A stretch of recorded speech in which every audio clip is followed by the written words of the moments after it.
Welcome to A One Storyteller, where truth and emotion collide in stories that stir the soul and challenge the world we think we know. Tonight, we bring you the haunting journey of a quiet black teenage girl whose life was stolen by a broken system, and the single phone call that cracked the facade of justice wide open. It's a story of betrayal, buried evidence, and the power of one voice to rattle the foundations of power. This isn't just a courtroom drama. This is a reckoning. Prepare yourself for a narrative that exposes injustice, uplifts resilience, and reminds us all why silence can be louder than any scream. The heavy oak doors of the Pine Hollow courthouse groaned open as a hush fell over the courtroom. Afternoon sun filtered through cracked stained glass windows, casting long, fractured beams across polished wooden bench. Her eyes burned smooth by years of quiet suffering. In the center, Amina Clarke sat alone. Her wrists were bound by cold steel, her small brown hands trembling ever so slightly against the pressure. At just 16, she looked impossibly young in the oversized beige jumpsuit. Her eyes, deep, unblinking, held a stillness too old for her face. Her lips had not moved once during the trial, not because she was guilty, because she knew her words wouldn't matter. They never had in Pine Hollow, not for a girl like her. The courtroom was filled with people who wouldn't look at her, and others who stared too hard. The judge, a man with snow-white hair and skin to match, adjusted his glasses and looked down over her as if inspecting a stain.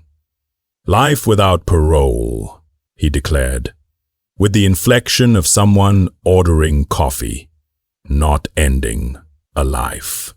The gavel struck like a gunshot, final and irreversible. In that moment, Amina didn't cry. She didn't plead.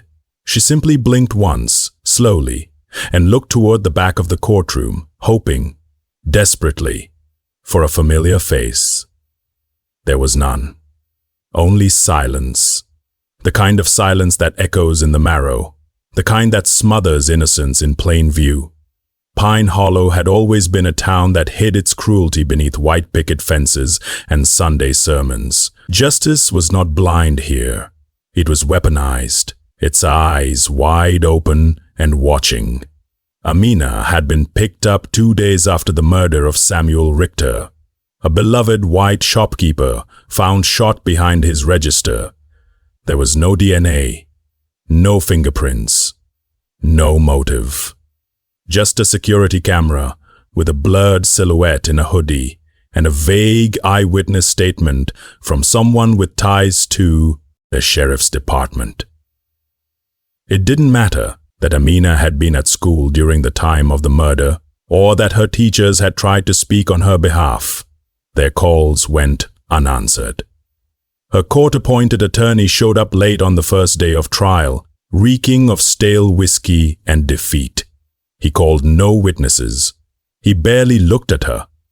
And the jury, 12 solemn faces with not a single one that looked like Amina, deliberated for less than an hour. In Pine Hollow, the system didn't need proof.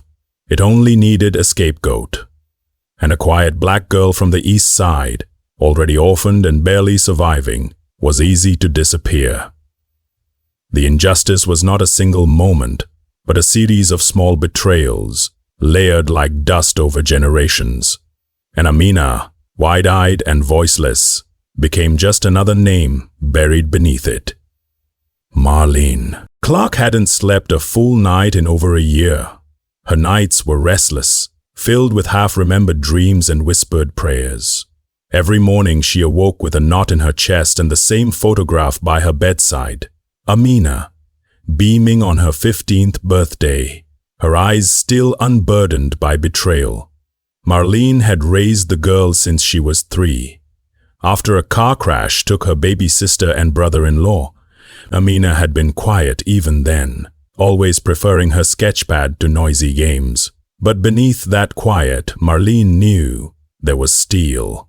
Gentle, yes, but unbreakable.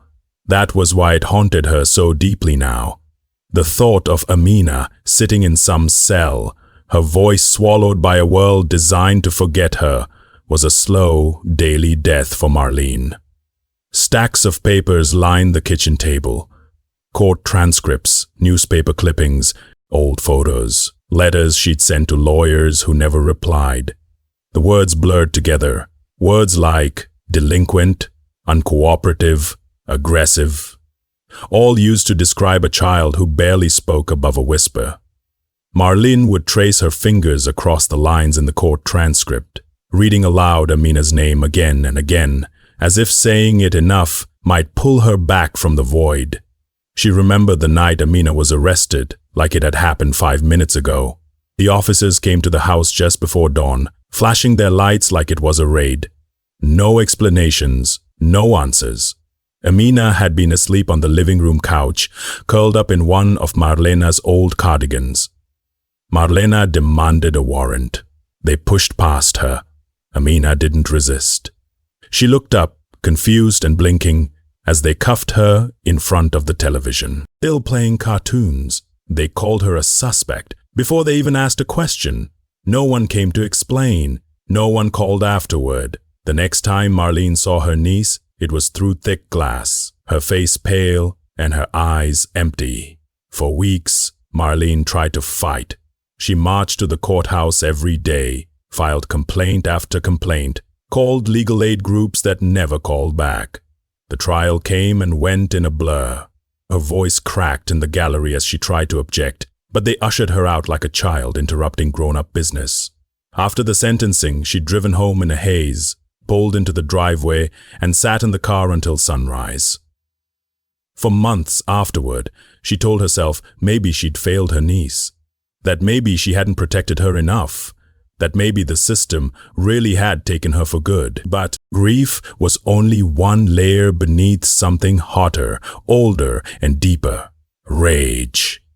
Rage that had followed Marlene all her life. Rage that had sat with her through integration, layoffs, neighborhood demolitions, gentrification, and now this. A thumb hovered over a name she hadn't said aloud in years. Xavier Cole. 10 years ago, they'd marched together through another case. Another small town with another crooked sheriff, where another black boy had been buried in a prison cell for something he didn't do.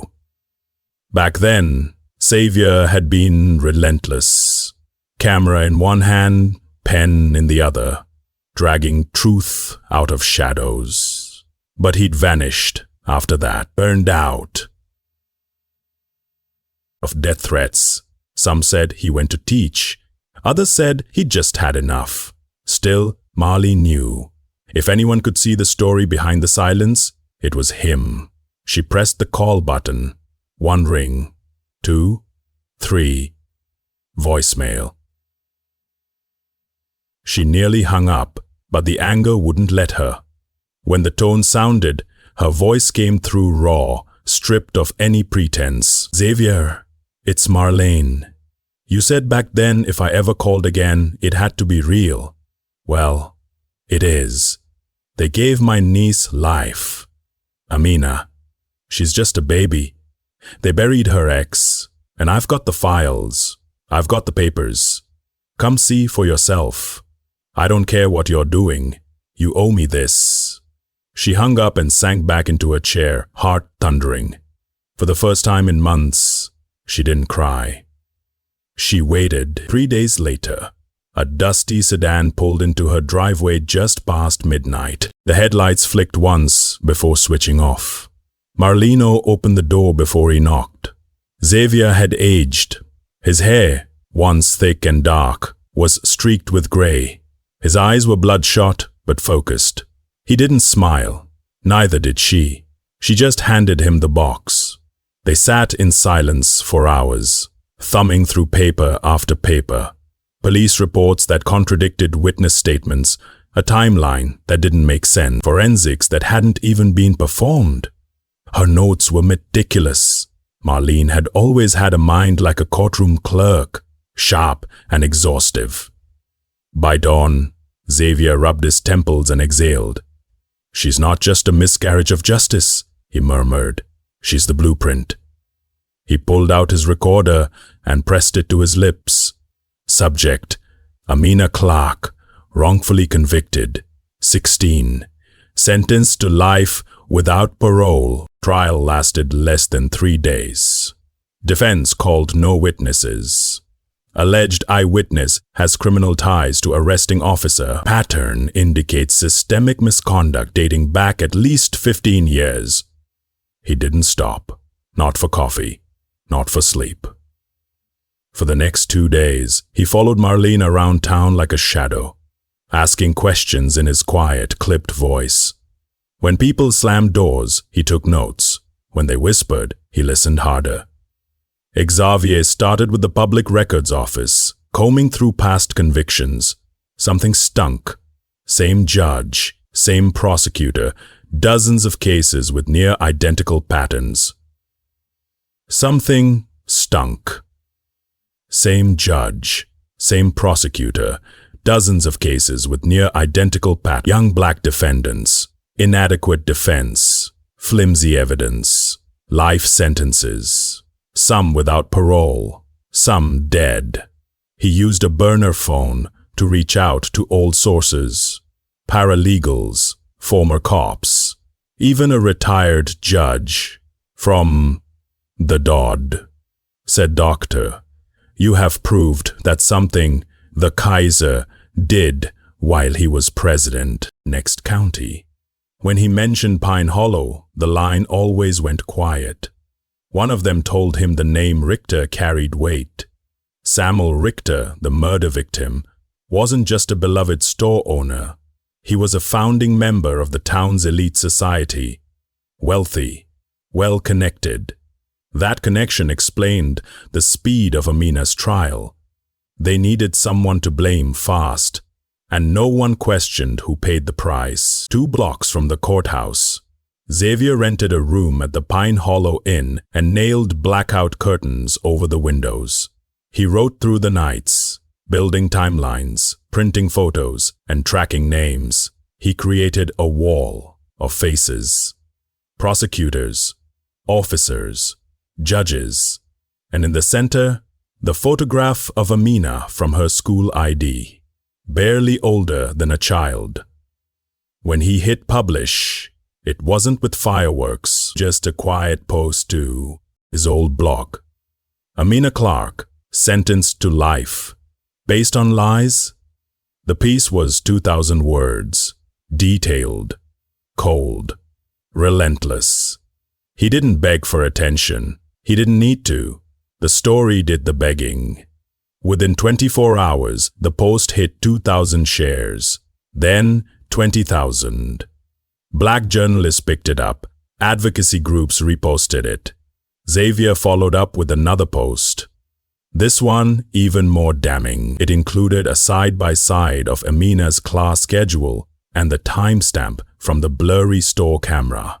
It proved she couldn't have been there. It didn't just suggest her innocence, it screamed it.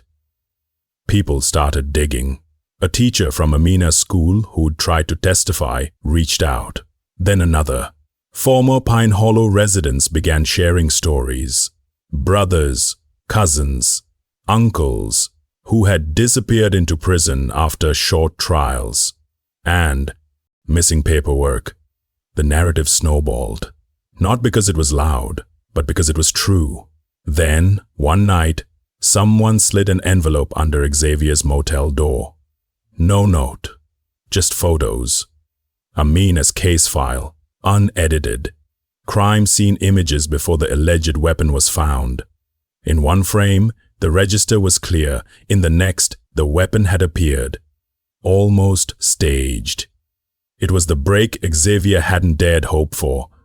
He included it in the third evidence tampering in Pine Hollow. The envelope that could free Amina Clarke. Within 12 hours it was trending.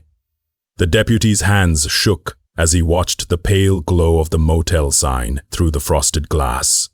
He'd convinced himself it was the right thing to do. He couldn't live with it anymore. Not after seeing that girl's face, so small behind bars. Every night, he dreamed of her, back in that courtroom when the judge droned on and she didn't move an inch, didn't cry, didn't scream. He remembered the evidence room, how they'd propped the weapon under the counter, then photographed it as though it had always been there. How they'd switched the tapes, wiped the exteriors, erased the logs, and then they'd given him the order, "Keep your mouth shut." His conscience had screamed, but loyalty to the badge had won, until it didn't.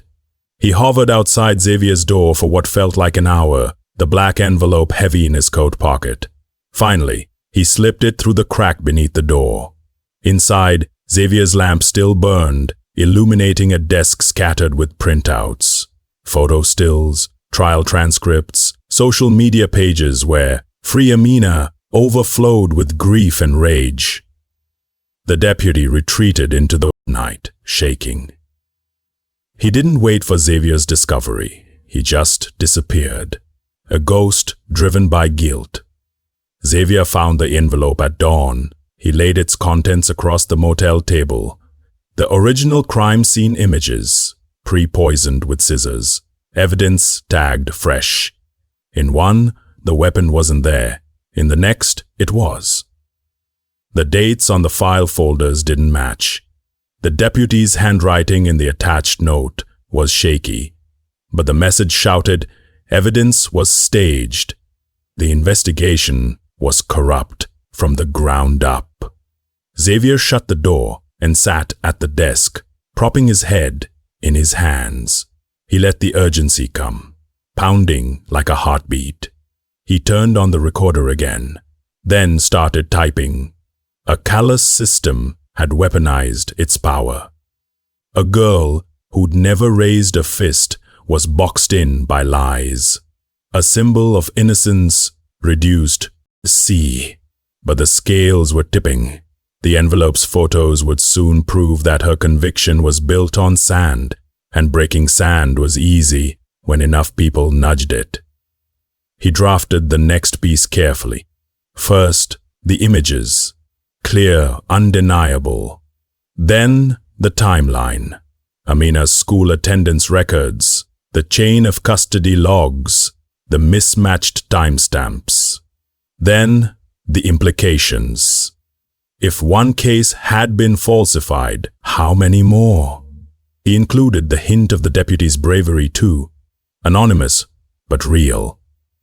When he hit publish, the server hummed and a window appeared. Post successful. Within minutes, the piece rippled across digital water.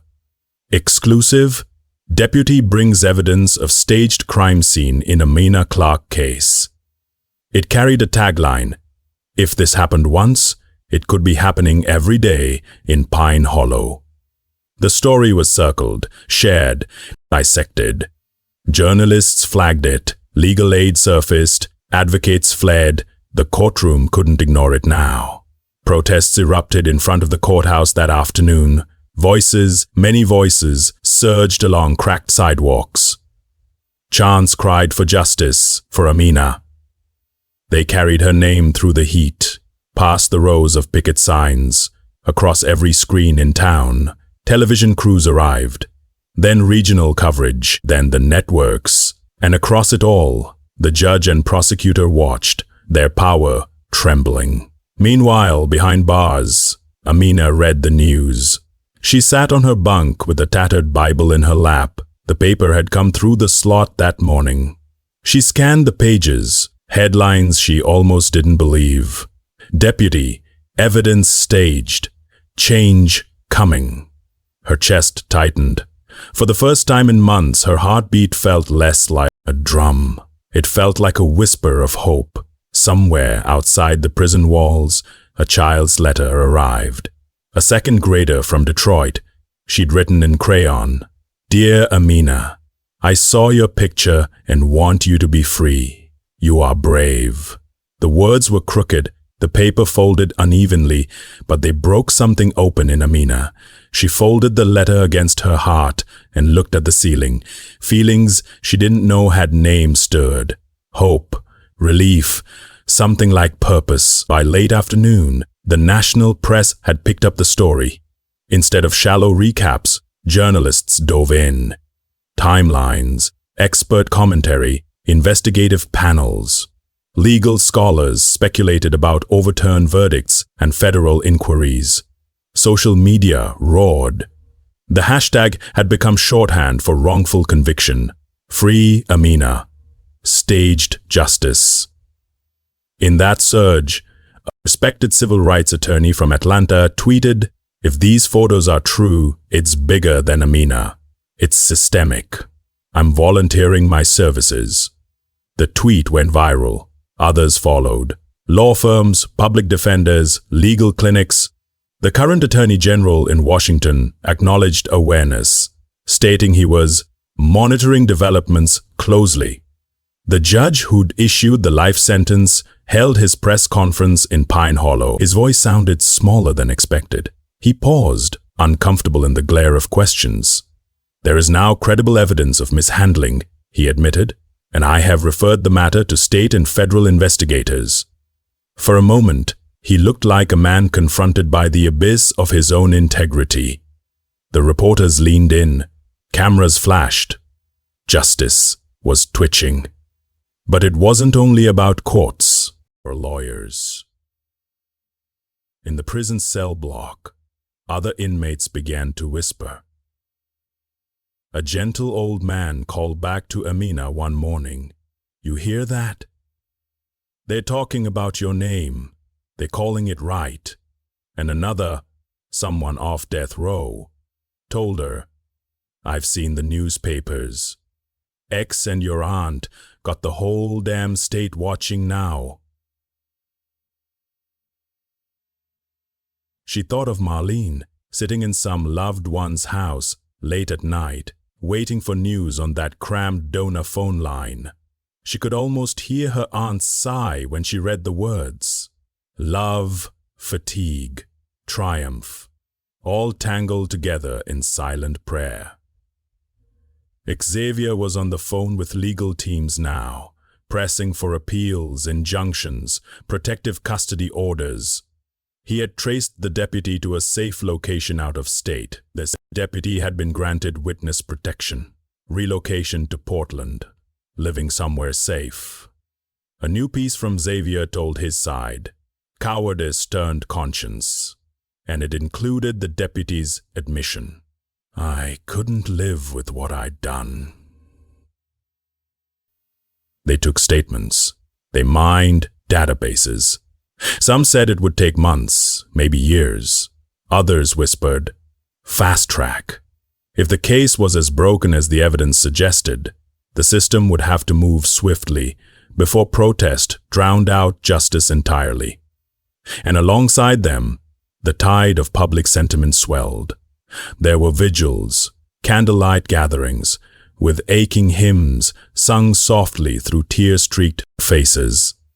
There were banners in dining rooms and office prayer circles in churches. Ordinary people who didn't know her began to feel the weight of her experience, as if Amina's shock had caught the collective breath of a generation that knew too well how easy it was to be silenced. In the cell on that streaked spring morning, she heard footsteps. A guard slid open the bars. A lawyer, thin, wearing charcoal gray, carrying a briefcase, entered. He didn't introduce himself. He had a folder, his badge clipped inside. They read Amina her rights. She listened to the words, but they'd grown nice and small. Dust on old laws she didn't think she'd ever see again. Her mouth opened. She spoke for the first time since the trial. "They found it," she said, voice rough. "They found photos. And someone talked." Her lawyer nodded. "More than that, Amina. They're refiling the case. There's a hearing to possibly overturn your sentence." She looked at her hands. The chains on her wrists felt colder than her own tears, but in their galvanizing chill, she felt stirrings of something new, something fragile, but not invisible, something that didn't belong in courtrooms, but to a girl who'd never been heard. Until now. The courthouse steps overflowed with a sea of voices. As Amina was led into the hearing chamber, her wrists free of shackles for the first time in over a year, Marlene stood waiting, tears brimming as their eyes met. Inside, Xavier sat behind rows of press and supporters, his notepad untouched in his lap for once. The judge read from the bench, acknowledging the new evidence, the failures of due process, the blatant manipulation of facts. Amina didn't blink, her face calm but unreadable, as if daring the moment to prove itself real. When the judge declared her conviction vacated pending further review, the room didn't erupt, it inhaled. A silence deeper than noise, heavy with grace, filled the chamber. Outside, someone knelt and sobbed into the sidewalk. Later that evening, a broadcast played Xavier's latest story to millions. The exoneration was just the start. Amina's name now meant something bigger, something permanent. The camera caught her walking into the dusk, Marlene's hand in hers, quiet and unbowed. Back in the quiet of Marlene's home, Amina sat by the window, where she used to draw as a little girl, her fingertips tracing the fog on the glass, like she once traced the outline of dreams, now stained by years she couldn't get back. Reporters called. Foundations offered scholarships, and people across the country sent letters, money, apologies. But she didn't want anyone's pity. She wanted her time. She wanted her name to be more than a trending headline or a courtroom footnote. Xavier visited less now, but stayed in touch, guiding a full investigation that had already begun, overturning other wrongful convictions. He was different now, quieter, softer. But his fire had only grown, and Amina, though still reeling, had begun to feel a version of it kindling in herself. She didn't return to high school. Instead, she started speaking, first to youth groups, then to panels, eventually to Congress. She told the truth, not as a victim, but as someone who had survived the machinery of injustice, and stood blinking in the light afterward. Her voice still carried a quietness, but it was the kind that made entire rooms go still. When asked what she wanted most, she didn't speak of vengeance. She spoke of change. New policies passed. The judge who sentenced her resigned. The officer who planted evidence was indicted. A law bearing her name made its way into state legislatures. Amina's bill focused on mandatory retrials for juvenile life sentences secured without physical evidence. Late one evening, Marlene found her asleep with a journal in her lap, pages full of charcoal sketches of windows and light. Not prison bars, just light. In the end, Amina Clarke didn't just walk out of prison. She walked into history. Her voice, once silenced, now echoes in policy. In classrooms, in every heart that dares to believe justice must mean something. Her pain turned into power. Her story, once buried, now refuses to be forgotten. If this moved you, if it lit even a flicker of fire in your chest, don't let it fade. Like, comment, and share her story. Subscribe to A One Storyteller, where voices rise, truth breaks chains, and stories change the world.